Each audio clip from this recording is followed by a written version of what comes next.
Welcome to Burlap Teachers. Enjoy the video. In this video, I will explain how to learn Java Python easy method.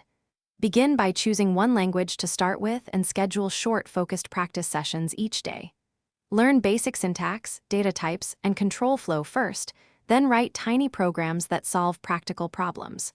Alternate study between reading and coding, and review mistakes immediately. Keep projects small, repeat core exercises, and gradually increase complexity as confidence grows. Choose a tiny practical project like a to-do app or calculator to apply Java or Python skills, and start by outlining minimal features.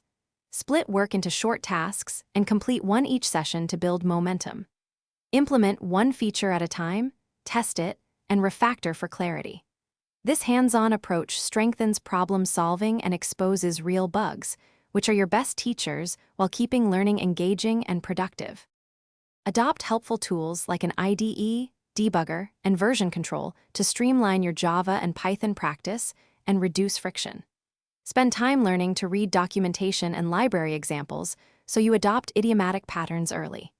Make debugging a habit by tracing errors and adding print checks or breakpoints.